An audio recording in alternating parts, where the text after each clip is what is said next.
Very good evening to all our viewers. Thank you for joining us on today's edition of the Evening Review. My name is Toivo Njebela, your host.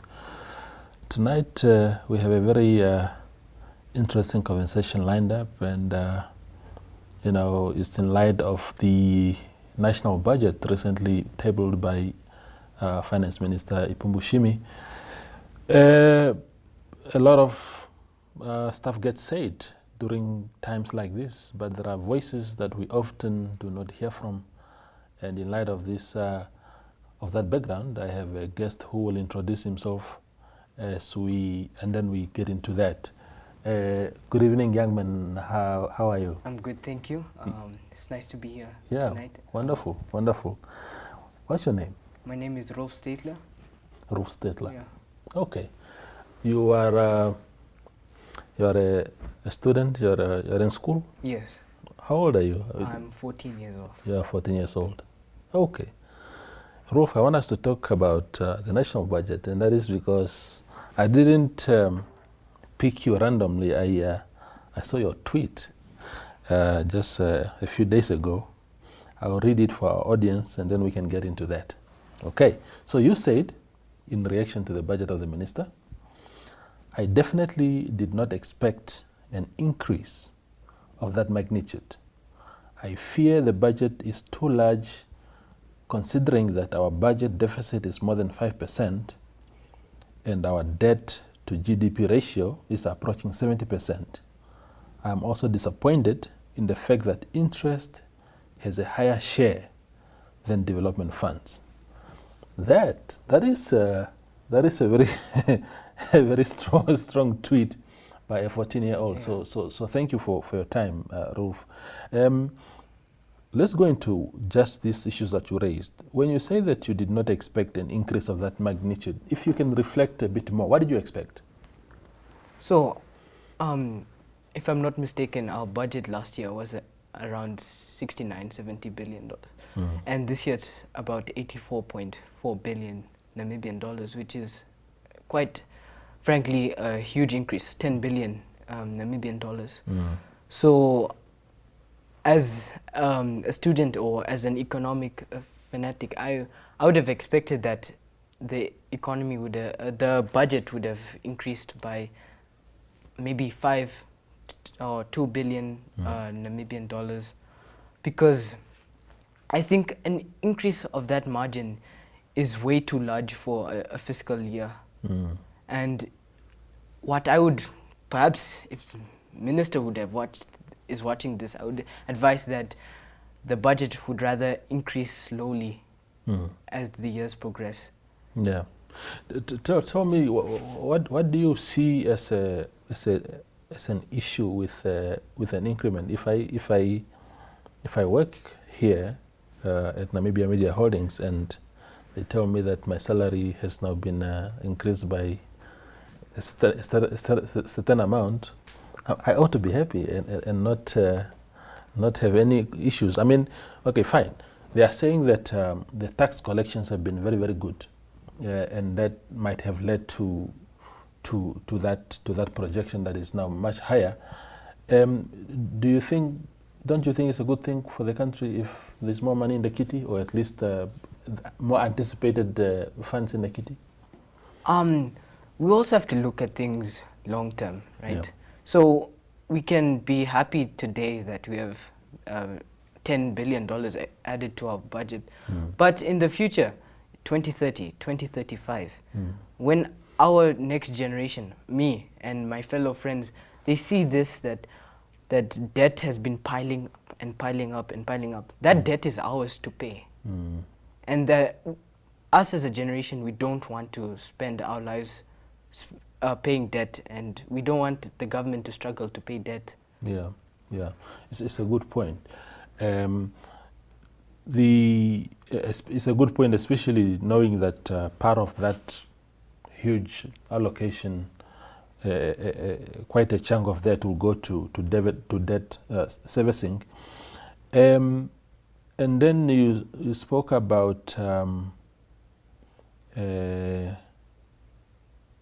I'm disappointed in the fact that interest has a higher share than development. Essentially what you're saying for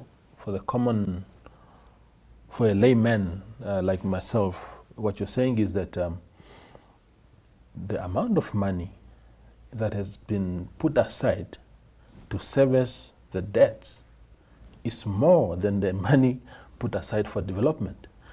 If you can expand on your concerns about that. So the government taking initiative in paying off debts is a good thing. But nevertheless, there needs to be a certain proportion of the budget allocated towards development, because development is really essential, as it can accelerate and jumpstart economic activities in the country. Do you think, for example, that I support your point, because just last year government made a very strange decision. It was probably the first of its kind since independence that all new developmental projects were frozen. Government said the only development that is going to take place is continuation of what has already been going on from the prior years, and that was very scary, especially in terms of, because with development comes, for example, employment. When there is a new project being undertaken somewhere, people take up new jobs. Our unemployment rate that is nearly at 50% now goes down a little bit, even if it's temporarily. Do you think, therefore, that this allocation will not help us much in reducing unemployment in the country? What are your thoughts? Definitely. So, yeah, it is scary that the government has said that they'd freeze new developments.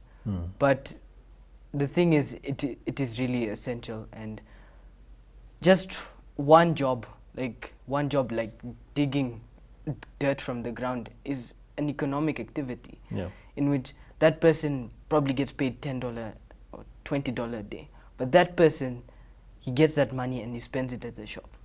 And that's economic activity, and that's money that goes to the government through value-added tax and other things. Yeah. Tell me about your observation. Of course, you did not include that in your tweet. I mean, the characters are always limited. But have you had a time at all to look at how this budget caters for a guy like yourself, with the youth, the children? What do you see in that budget for you? So I'm glad to see, for the past 2-3 years that I've seen the budget, they've allocated most of it towards education, which is really good.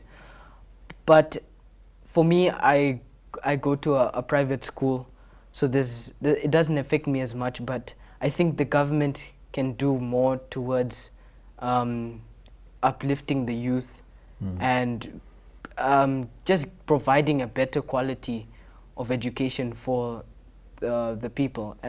As you've seen recently, I saw that almost 30,000 people didn't qualify to make it to the next stage of tertiary education, which shows that the state hasn't done very well to make sure that our youth is performing well. And it's really critical to ensure that the youth has information and good quality education, so that they can be good, productive members of next generation Namibia. When you see the state of public education, because as a young man, you come across as a guy that follows closely the news and the developments in the country, and when you see the state of education in the country, public education in particular, compared to where you are in a private school, private education there, what are you guys doing so brilliantly that you on the other side of the fence seem to be doing very well? So I think it's just some access to resources. Yeah. So I think that the budget for education, I think for now is sufficient, but I think it needs to be allocated in a way that makes things work. So we've seen the issue of the civil servants, the teachers, saying that they aren't being paid enough, and this is an issue because teachers are our front line for our youth, and they need to be happy, they need to have high morale and be content. So they need to be able to actually stay alive and support themselves in order to support others. So they need to support themselves in order for them to support a whole youth. Yeah. Well, what do you think private schools are doing differently that there seems to be a bit of a lot of order there? There's order, there's ambition, there's organization, that people are organized very well, and there seems to be this edge and drive to be excellent in terms of the delivery of lessons to yourselves, and we see the manifestation of that in how you guys perform. What are some of the key lessons that you think private schools can share, or government can learn from how private schools are doing things? So private schools run more like, they're almost like businesses. Yeah. They run the capitalistic form. They compete with others. So they need to ensure that they uphold a good reputation for students and parents. So they have to ensure that they maintain a minimum standard, so that they can get others, future students. So what I would advise is that government increase competition and between other schools, so that they can increase their qualities too. Yeah. Do you think, Rolf, that a lot of money, because you mentioned about an increased allocation in the education budget, but if you look closely over the years, and I'm sure it will probably be the case again this year, is that a lot of that money actually goes to remunerations, and there's very little left for classrooms, for stationery, and all these kind of things, and that's why you see the levels of suffering of learners in those schools, public schools, is so bad. What kind of balance must we strike between, of course, our teachers need to be taken care of, but not at the expense of learners? If so little is left to really put into actual education of these kids, then we are just in a vicious cycle. Your thoughts? Yes, that's an important thought. Yes, so I think, this is a difficult question, but the government over time. So right now, our education system is really bad now. So it's substandard, one could say. So all the action that's needed to be taken has to happen over a long course. So if the economy is managed better, and if social issues are dealt with, then it makes it easier for the government to receive more funds and do more with the money that they get. So over time, they need to start now where they organize money in the economy to a higher standard.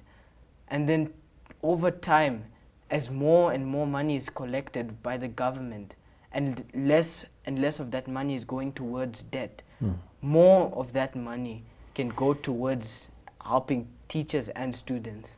Yeah, wonderful. We go for a quick break and then return for the last part of the show.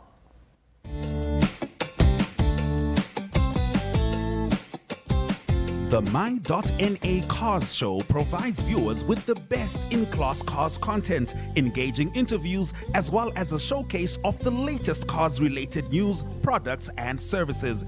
If you would like to feature your brand or campaign on this platform, contact My.NA at synergy.com.na. My.NA Cars, more than just a ride.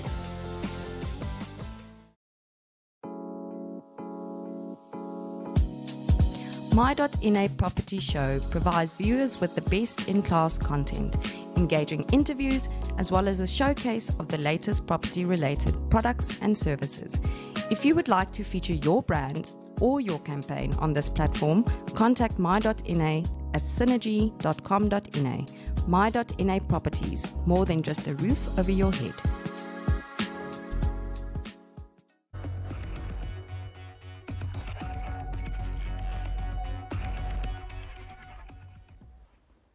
Our conversation on the show continues. Now, I just want to take you back a little bit to your tweet again. When you're saying that the budget is too big, is that in the sense that because once in the sense of that promise to say this is what we are going to do, that somehow we are biting too big a chunk that we might not be able to swallow, instead of really just taking things easy? Is that sort of your line of thinking? What I'm saying is that the budget increase is unsustainable. Yeah. So usually year on end, the budget is expected to grow.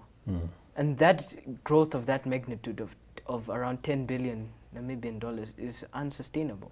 Yeah. So I'm not against the growth of the budget, but I'm saying that the growth for the budget has to be at a sustainable rate. Yeah. There's someone who said something similar to what you're saying.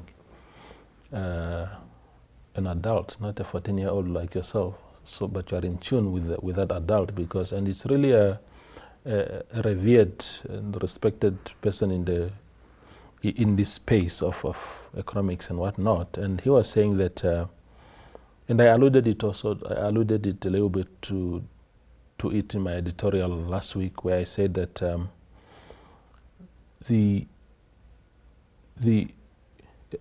when we are coming out of the economic ruins that we're coming out of, that we ought to be a bit. It doesn't mean that now that there's more in the kitty, that somehow now we might just spend. That somehow we were supposed to maintain almost the same standard and say, okay, fine, yes, there is more in the kitty now, but let's maintain the spending a little bit, maybe to keep it where it is, and just go aggressive on raising revenues. And then maybe a year from now, we can then really increase the spending as much as we can. Is that sort of also then your line of thinking when you're arguing like that? Yes. That we can't just because now there's more that we must spend. Yes, definitely. Or commit ourselves to. Yes, definitely. Yeah. I think that's the logic of budgeting. So even in daily households, if let's say I get fired and then I get my job back, it doesn't mean that I have to spend my whole paycheck at one go to spend on the things that I didn't get last month when I was fired. Yeah. So if I'm in that situation where I lost my job and I get it back, I get back onto my feet. That's what the Namibian economy needs right now. Yeah. Because the period between 2016 and 2020 was a rough period, and the Namibian economy took a stumble. Yeah. And then COVID came, and then it worsened things. What is your view on spending, government spending? Where do you think? Because there's always this argument that there's too much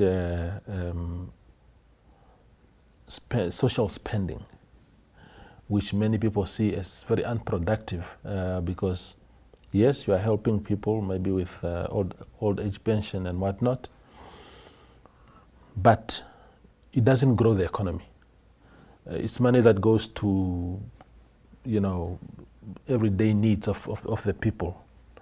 And there are those who say, look, why don't we put more money into the productive sector to really spur growth and create jobs and, like you said, create more activity of the economy. So yeah, when I listened to the budget on radio, one thing stuck out to me was the social welfare for the youth, where they'd increase the check from 250 Namibian dollars to 1,400, and again, that is way too much, and I think it's also like a publicity stunt. I think the government is also trying to panic a bit too much, trying to try to be portrayed as good, but slow increase of social welfare is a good thing. So we need to support the population that's the most vulnerable. And right now, Namibia, a huge share of the population of Namibia is vulnerable. Yeah. And we need to ensure that those vulnerable are taken care of and they can be taken out of being vulnerable. Yeah. I wrote something again in my editorial, and I'll put it to you. You don't have to agree with me at all. You can contradict me if you think that your own views do not align to that. I said that we have different vulnerable groups in the country. You have the senior citizens, you have the disabled, you have orphans, but unemployed youth are also a vulnerable group. But if we take money and just give to the grandmothers and not give a cent, or you don't replicate the same for the youth who are unemployed, you are not solving the problem, the social problems. Because you are robbing, like I used in my editorial, you are robbing Peter to pay Paul. What are your thoughts on balancing these things to say, yes, we have the youth unemployed, then we have our grandmothers who are already actually being taken care of, maybe not to the level that we would want eventually, but at least for them there's something. And then you have the young people who are simply not, in the budget there isn't very clear interventions for them. Yes, on this I have to say I absolutely agree. So there's a term called dependency ratio, and Namibia has a dependency ratio of around 70%, where 70% of the population is dependent, and 30% of the population is actually economically active. So those youth that are unemployed are wasted economically capable people. And that's why I think it's important for the government to take care of those people, to make them economically active, so that we can have a more economically active population. Yes. What are your aspirations as a young man? You are in school now, you are in grade 8. In a few years' time, you'll be done with university, and you would want to contribute in your own way to the well-being of your country. What kind of country do you want to find? What kind of economy do you want to find when you are now trying to enter the job market and really make that contribution as an adult at the time? So right now, as a 14-year-old, I want Namibia to have a sustainable economy that faces sustainable growth, and sustainable growth for everyone. Yeah. Right now, a huge share of the population is being excluded from growth. And in 1990, as they said, our constitution promises that everyone's equal under law. But not everyone's receiving equal economic wealth and economic benefits. And there's still a huge disparity between wealth in our country. So I'd like to see that everyone is included in sustainable growth that doesn't negatively affect the future generation of Namibia. Yeah. Do you want to pursue a career in economics and related fields, or do you have other aspirations but retaining interest, general interest in the economy? Yes, I wouldn't mind taking economic as a occupation.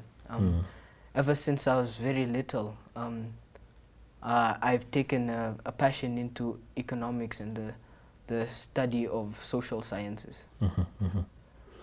Okay, then you must pursue your dreams. You seem like you are really standing on a very strong foundation right now, given what you have taught yourself, the interest that you have taken into these kind of things. And we hope that we'll be able to have you on the set in the future again and discuss these things. So thank you, Roelf, for making time. Thank you very much, Yeah. Mr. Toivo. I appreciate it. That was tonight's show. Like I said, we needed to change the gear a little bit and delve into a space that we usually do not, the population tap into the wisdom that we usually neglect, especially at times like this when the discourse around national budget is so high in the country. So I hope you enjoyed the views of the young man like I did. Thank you.